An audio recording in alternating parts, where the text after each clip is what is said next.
And then there were 13. Taiwan and Honduras officially cut ties. The largest ever Czech delegation has met with the Taiwan president.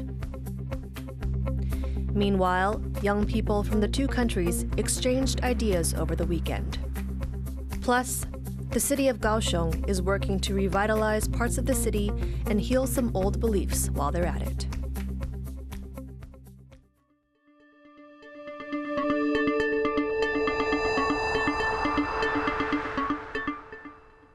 A warm welcome to TaiwanPlus News. I'm Erika Liu. Honduras has officially announced an end to diplomatic ties with Taiwan after switching recognition to Beijing. Taiwan's Ministry of Foreign Affairs confirmed the news during a press conference on Sunday. Bing Wong reports. Making it official. The foreign ministers of Honduras and China met in Beijing to formalize diplomatic ties between the countries. This comes more than a week after Honduran President Xiomara Castro declared her intentions to do so on social media. Prior to this, Honduras had diplomatic relations with Taiwan for over 80 years. The governments in Beijing and Taipei each claim to represent all of China, and neither allows for international recognition of the other. The government in Taipei has responded by requesting Honduras to close its embassy in Taiwan. The flagpole that once held Honduras' flag is now gone. 为了维护国家主权和尊严，决定自即日起终止和洪都拉斯共和国的外交关系，全面停止双边合作计划，撤离大使馆、驻散布总领事馆、技术团及电力团等相关人员。 Foreign Minister Joseph Wu also said that before severing ties, Castro's government demanded Taiwan build a hospital, a dam, and to release Honduras from their debt to Taiwan. A move Taipei believes has ulterior motives. 那我想直接给钱的这种方式，这个就是有点像是贿赂。那我想以2次红方跟我们提出来要盖医院，却有2个截然不同的这个价格的这种方式，感觉上他们是要钱，而不是要医院。 In the video address, Taiwan President Tsai Ing-wen accused China of bribing Honduras to decrease Taipei's and increase Beijing's influence in the region. 我们不会和中国进行无意义的金钱外交竞逐。过去几年，中国不断利用各种方式打压台湾的国际参与，升高对我们的军事侵扰，冲击区域的和平稳定。 President Tsai reassured the public that Taiwan would continue to build unofficial relations with friendly countries. 台湾人民已经向世界证明，我们从不因威胁而退缩。 台湾和友邦以及理念相近国家的合作与连结，共同促进国际福祉与安全的努力，只会增加，不会减少。 The announcement would leave Taiwan with just 13 diplomatic allies. The majority of those are Honduras' neighbors in Central America and the Caribbean. There is concern that Paraguay, Taiwan's last South American ally, may also break diplomatic relations if the opposition party wins the presidency next month. While the loss of another country may hurt Taipei, there's been an increasing number of European and American delegations over the past few years. And as Taiwan works to increase trade relations with these countries, regardless of bilateral ties, it is hoped this will ease the sting. Patrick Chen and Bing Wong in Taipei for TaiwanPlus. For more on the breaking of ties between Taiwan and Honduras, TaiwanPlus reporter Louise Watt spoke to Chong Jia-yen, a political scientist at the National University of Singapore. Taiwan lost Honduras just as President Tsai is about to embark on a trip to Taiwan's 2 remaining allies in Central America this week, and of course via the US. Is the timing significant? I suppose the timing is intended to embarrass President Tsai, but again, whether and how much that actually is an embarrassment is a different story, because if she completes her meetings in the U.S., including with House Speaker McCarthy, it would suggest that the substantive nature of Tsai's visit overseas will actually have been achieved, right? So the Honduras issue may be a bit of embarrassment, but it doesn't amount to undermining Taiwan's overall foreign policy objectives. Taiwan has lost 9 allies in the past 7 years since President Tsai came to power. President Tsai has 1 more year left. Are we likely to see Taiwan lose more allies, or is this something she can stem? This question of allies is actually an interesting one. In Taiwan's language, they often like to talk about states that continue to have diplomatic relations with officially the Republic of China as allies, but they are not allies in the sense that they provide any security guarantee. This is the sort of standard use of ally. What they are countries that extend diplomatic recognition officially to Taipei. So I guess the point about this loss of recognition, of course it strikes headlines, but what it doesn't really capture is the sort of more complex dynamics. It also doesn't capture the substantive nature of relations between Taipei and other capitals that have been going on an unofficial basis. So just as Honduras had broken relations, we saw the visit by the Speaker of the lower house of the Czech Parliament, and complete with a pretty large entourage. And at the face of it, I think we have to recognize that the de-recognition of Taiwan, or the limited recognition of Taiwan internationally, has to do with PRC pressure. So as long as PRC pressure is there, as long as it increases, there is not that much that Taiwan on its own can do to keep up this formal diplomatic recognition of the ROC. President Tsai Ing-wen met with a visiting delegation from the Czech Republic on Monday afternoon. Speaker of the Czech Parliament's lower house, Markéta Pekarová-Adamová, is leading the group. The visitors include government officials, business leaders, and academics. It's the largest delegation the Czech Republic has ever sent to Taiwan, with over 150 people. The group also opened a Czech Business and Community Center in Taipei on Monday morning to facilitate stronger economic ties with Taiwan. President Tsai says she hoped for more cooperation between the two countries. 我们成立的中东欧投融资基金，台湾跟中东欧的许多的企业都表现出踊跃的投资意愿，在捷克也有许多计划在评估审查当中，相信未来能够促成双边企业在资金、技术方面的更多的合作。 Taiwan is hosting one of the largest diplomatic delegations from Europe ever, with about 150 lawmakers, business leaders, and security experts from the Czech Republic. Rick Laert spoke to Ke Liang Rui, head of the Taipei Economic and Cultural Office in Prague. So we know that the Czech Republic will be leading one of the largest delegations from Europe to Taiwan ever. What are your expectations from the Taiwan side? I think the relations between the Czech Republic and Taiwan started out with very much shared values, ideas like democracy, freedom, and respect for human rights. This would be the good base for the two countries to build up mutual trust and work on substantive cooperation programs. And this is the way that we are doing with the Czech Republic right now. The fact that President of the Chamber of Deputies is going to Taiwan is to showcase to both the people in the Czech Republic and also the people in Taiwan, and even more broadly to the world, that the two countries are devoted to working together and finding the areas of cooperation.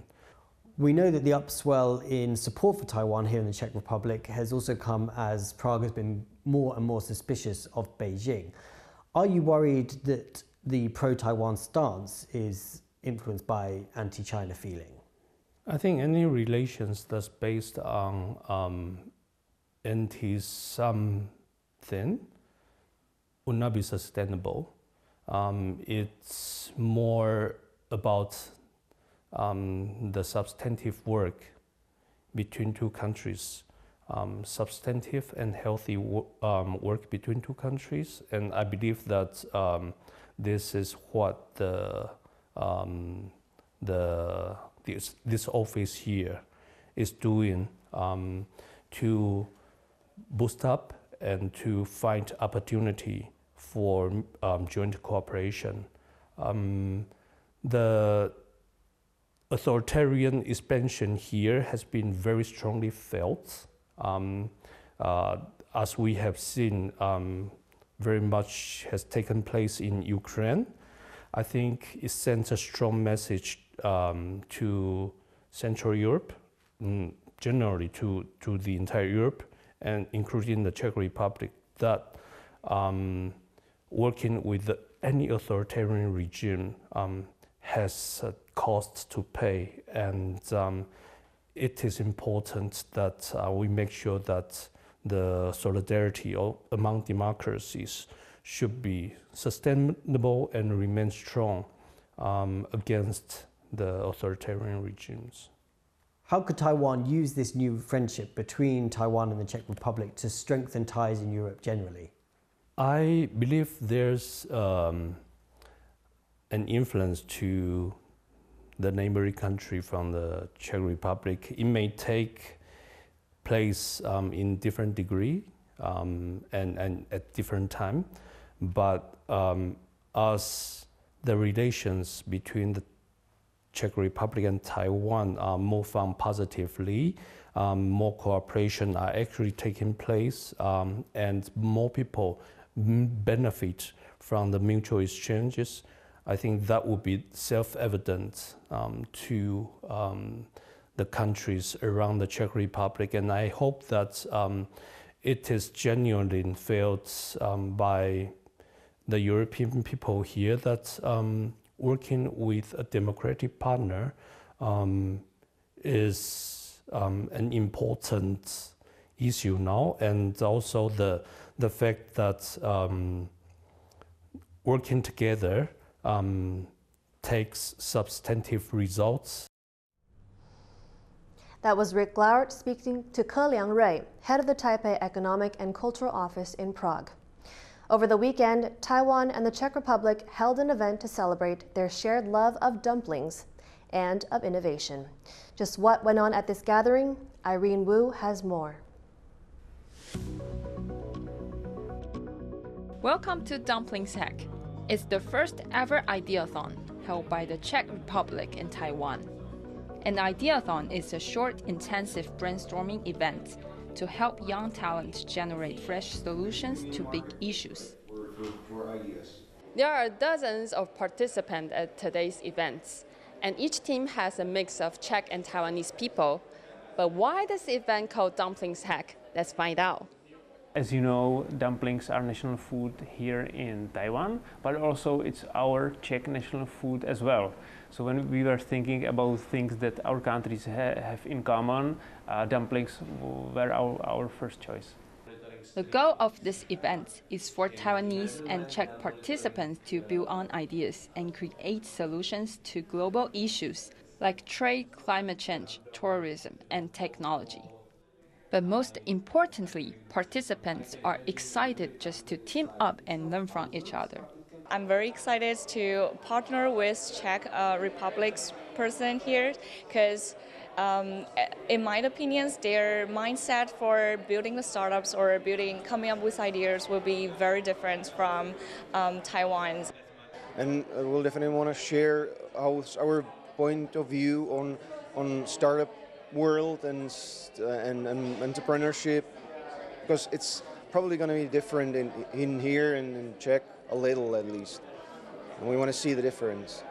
The organizers say the main goal of Dumplings Hack is fostering cooperation between the two cultures and cultivating relationships through startups.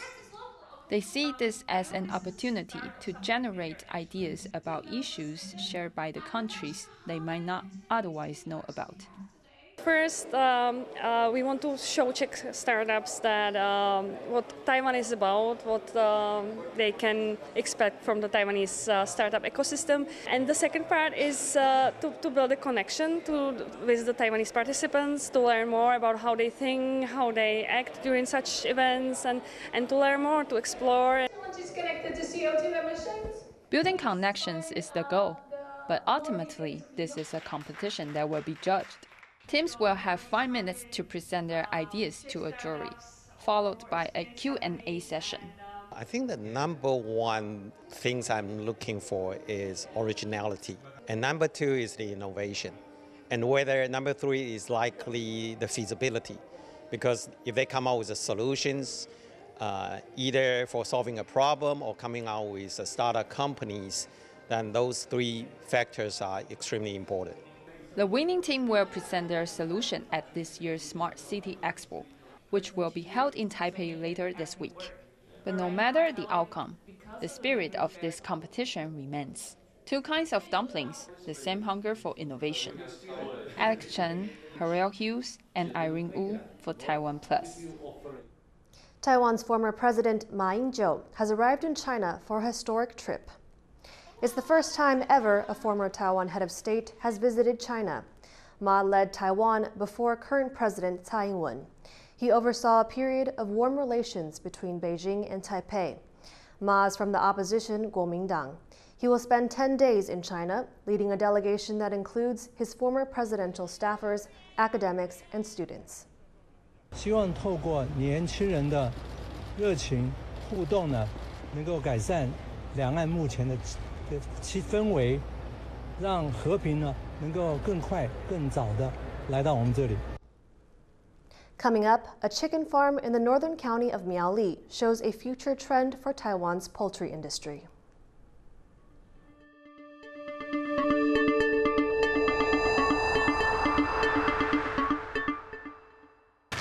In the face of adversity, the power of truth.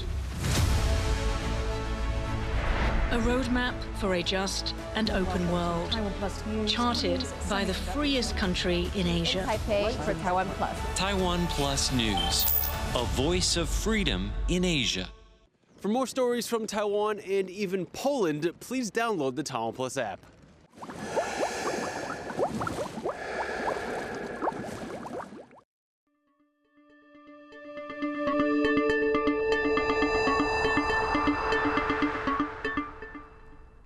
Welcome back. You're watching TaiwanPlus News. Dozens of people took to the streets on Sunday in Hong Kong's first officially approved protests since the city cracked down on demonstrations. Around 80 people turned out to protest a proposed land reclamation and waste processing project. But they had to follow strict new rules, like wearing numbered tags around their necks, limiting their numbers to a maximum of 100, and not covering their faces with masks. They also had to march inside a cordon under police surveillance. The rules show how Hong Kong's protest culture has changed since Beijing brought in a national security law in 2020. Many activists have since been silenced or imprisoned. Huge protests have erupted in Israel over the firing of the country's defense minister. Tens of thousands took to the streets across the country on Sunday. In Tel Aviv, protesters lit bonfires and blocked roads. Others in Jerusalem scuffled with police outside Prime Minister Benjamin Netanyahu's home. Netanyahu fired Yoav Gallant for speaking out against his plan to overhaul the judicial system, a plan that has led to months of protests. Under the proposed legislation, the governing coalition would have the final say over all judicial appointments. It would also mean Parliament could overturn Supreme Court decisions. Critics say the legislation would remove Israel's system of checks and balances. Back in Taiwan, a large wildfire in the southeastern county of Taidong has mostly been extinguished.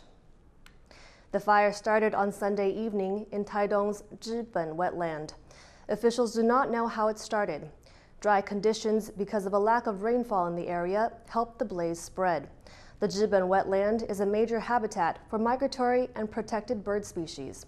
Local officials say the area catches fire around once every 2 years. Facing what many chicken farmers describe as the worst egg shortage they've ever seen, the Taiwan government has proposed upgrading chicken farms as a long-term solution. Yu Jinghuang has the story. 30 chickens kept in a cage smaller than a piece of A4 paper.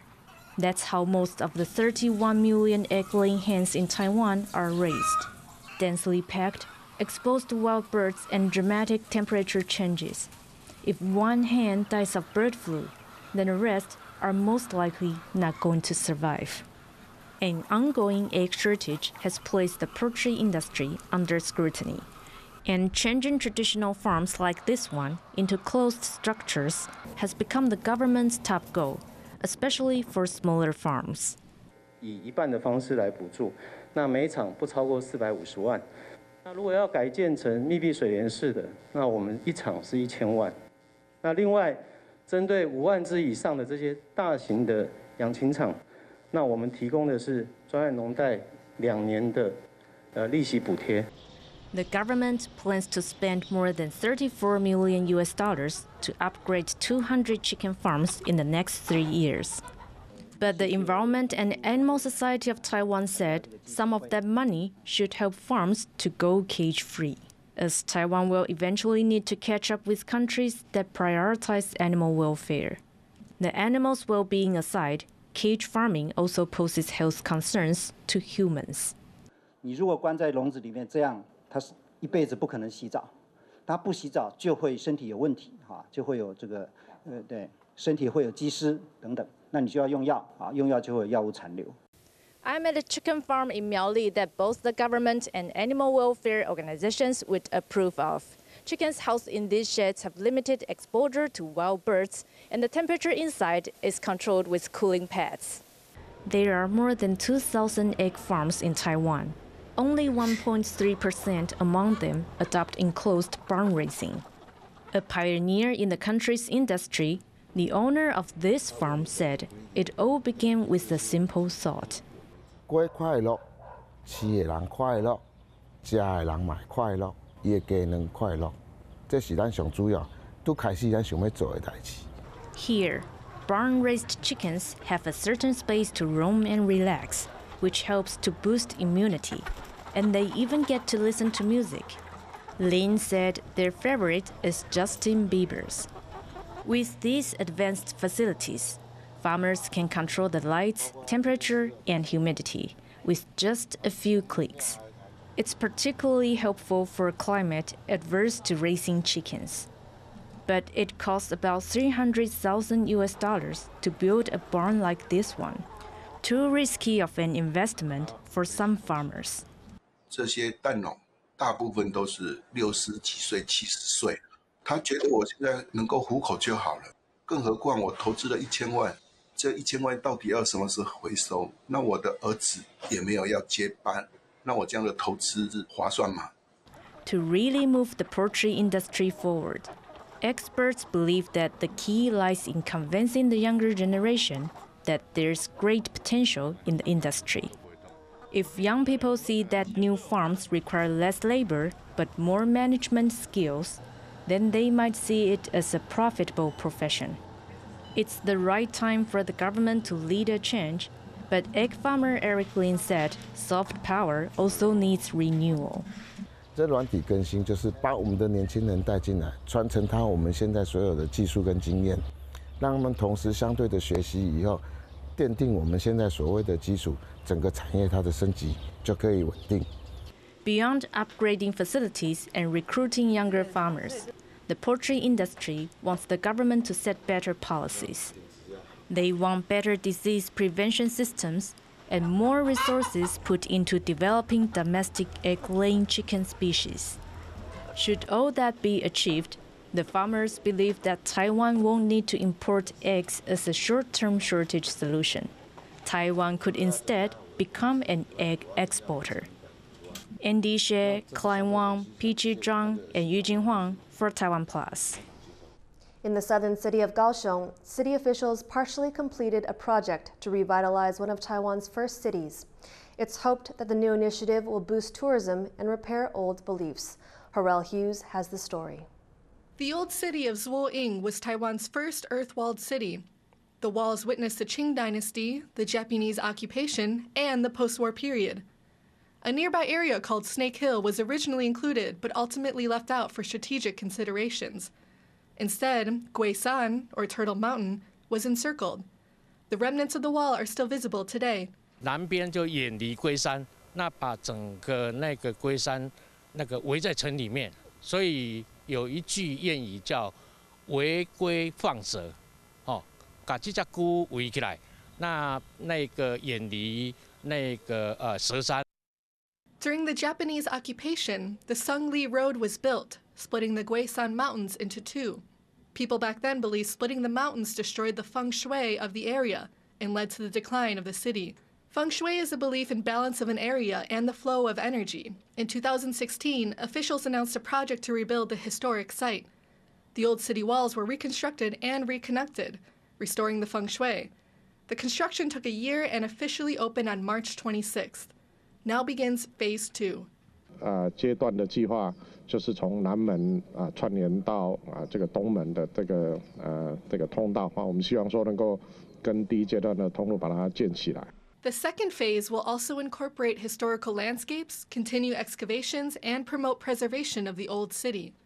City officials hope this will help increase tourism through local and cultural history and restore the feng shui of the area. Leon Lien and Harel Hughes for TaiwanPlus. Taiwanese boxer Huang Xiaowen has been crowned the women's boxing world champion in the 54-kilogram weight class. Huang beat Colombia's Yenny Arias 5-0 on Sunday at the International Boxing Association World Championships in New Delhi. This is Huang's second time to reach the top of her class after taking gold in 2019. But not all went well for Taiwan's athletes at this year's competition. Over in the 57-kilogram weight division, Ling Yuting was disqualified for failing to meet the tournament's eligibility criteria. Lin was set to take home a bronze medal. This has since been revoked while she awaits investigation. Thank you for watching TaiwanPlus News. I'm Erika Liu. Take care and see you next time.